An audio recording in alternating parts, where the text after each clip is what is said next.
तेरी शेरी है तेरे लब की रकीब, गालियां खा के बेमजा ना हुआ। यानी तेरे लब से निकली गाली भी इतनी मीठी कि दुश्मन खुश हो जाए। मिर्जा गालिब का ये शेर आज भी उतना ही सच्चा लगता है। बस फर्क इतना है कि पहले गालियां इश्क में कशिश की तरह लगती थी और आज ये मॉडर्न जमाने की पहचान बन गई है। जब गालिब ने जबान की मिठास पर यह शेर लिखा था ना, तब गालियां महज तल्ख मोहब्बत का हिस्सा होती थी, लेकिन आज के दौर में ये फैशन बन गई है। गाली जो कभी गुस्से में निकलती है, कभी मजाक में, तो कभी ताकत दिखाने के लिए दी जाती है। गाली मानो लत बन गई है और ये लत भारत में ज्यादातर लोगों को लग चुकी है। गाली देने में सोचिए, भारत के कुछ राज्यों ने तो टॉप भी कर दिया है और वो भी फुल मार्क्स के साथ। ये हम नहीं, सर्वे रिपोर्ट बता रही है। तो चलिए जानते हैं कि देश के कौन से शहर में सबसे ज्यादा गालीबाज हैं और कौन है तहजीबदार। चलिए जानते हैं।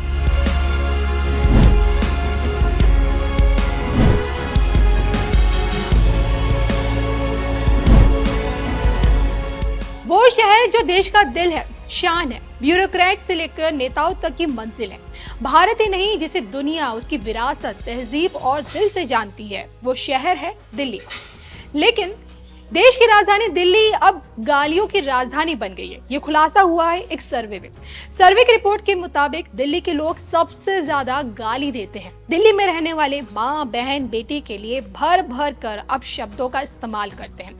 और हाँ, दिल्ली में माँ, बहन, बेटियों पर अपशब्दों का इस्तेमाल करने में माँ, बहन, बेटियां भी कम नहीं। यहाँ सिर्फ मर्द नहीं, लड़कियां भी गाली देने में सबसे आगे है। सर्वे के मुताबिक दिल्ली के 80% लोग गाली देते हैं। दरअसल सेल्फी विद डॉक्टर फाउंडेशन के फाउंडर और महर्षि दयानंद यूनिवर्सिटी के professor of practice doctor Sunil Jaglan ने गाली बंद घर अभियान चलाया और इसके तहत एक सर्वे किया गया। इस सर्वे में 11 साल में करीब 70,000 लोगों को शामिल किया गया। इन लोगों में युवा, माता, teacher, auto driver, school college के स्टूडेंट्स, पुलिसकर्मी, डॉक्टर, वकील, बिजनेसमैन, सफाई कर्मी, प्रोफेसर, पंचायत सदस्य, ये सब शामिल थे। सर्वे में लगभग सोचे हर वर्ग को शामिल किया गया। तो इसमें यह पाया गया कि गाली देने में सबसे अव्वल तो देश की राजधानी दिल्ली है, जहां सोशल मीडिया से लेकर सड़कों, क्लब, यहाँ तक कि स्कूल कॉलेज में भी गाली देना एक आम बात हो गई है। अब गालीबाज प्रदेश की लिस्ट में शामिल बाकी राज्यों की रैंक भी बता देते हैं।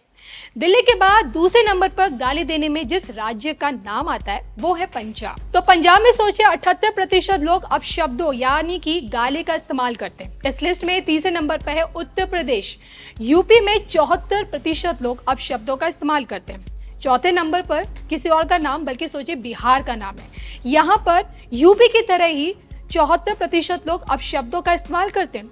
पांचवें पायदान पर है राजस्थान का नाम, जहाँ 67% गाली देकर बात करते हैं। और छठे नंबर पर हरियाणा का नाम, जहां 62% लोग गालीबाज हैं। और इसी लिस्ट में सातवें पायदान पर है महाराष्ट्र, जहां 58% लोग अपशब्दों का इस्तेमाल करते हैं। वहीं सोचे लिस्ट में 8वां नंबर है गुजरात का, जहां 55% लोग गाली का इस्तेमाल करते हैं। जबकि मध्य प्रदेश 9वें स्थान पर है, जहां 48% लोग गाली देकर बात करते हैं। 10वें नंबर पर आता है पहाड़ी राज्य उत्तराखंड, जहां 45% लोग गाली में बात करते हैं। तो लिस्ट में गौर करने वाली बात यह है कि कुछ राज्य रैंक के हिसाब से भले ही पीछे हों, लेकिन उनमें भी गाली देने वाले लोग अच्छी खासी तादाद में हैं। हालांकि इस लिस्ट में कश्मीर का भी नाम है। कश्मीर गालीबाज प्रदेश की लिस्ट में सोचिए 11वें नंबर पर है, जहां 15% लोग अपशब्द यानी कि गाली देते हैं। ये परसेंटेज कम जरूर है, लेकिन अच्छी तो बिल्कुल नहीं है। लोग यहाँ भी गाली तो देते ही हैं। तो वहीं दूसरी तरफ नॉर्थ ईस्ट के राज्यों की बात करें तो यहाँ भी गाली देने वालों का परसेंटेज 20 से 30% के आसपास है। तो भारत में गाली देने के बढ़ते चलन पर इस सर्वे के आयोजक डॉक्टर सुनील जागलान का ये कहना है, गाली देना कोई संस्कार नहीं बल्कि एक बीमारी है। जब बच्चा बड़ा हो रहा होता है तो वो फोन या आसपास गाली सुनता है तो वो उसके दिमाग में बैठ जाती है, फिर वहीं उसकी आदत में शुमार हो जाती है। गाली बंद घर अभियान की शुरुआत साल 2014 में की थी। इस अभियान के तहत पूरे देश की 60,000 से ज्यादा जगहों पर गाली बंद घर के चार्ट भी लगाए जा चुके हैं। तो प्रोफेसर जागलान का ये अभियान देश ही नहीं दुनिया भर में चर्चित हो गया है।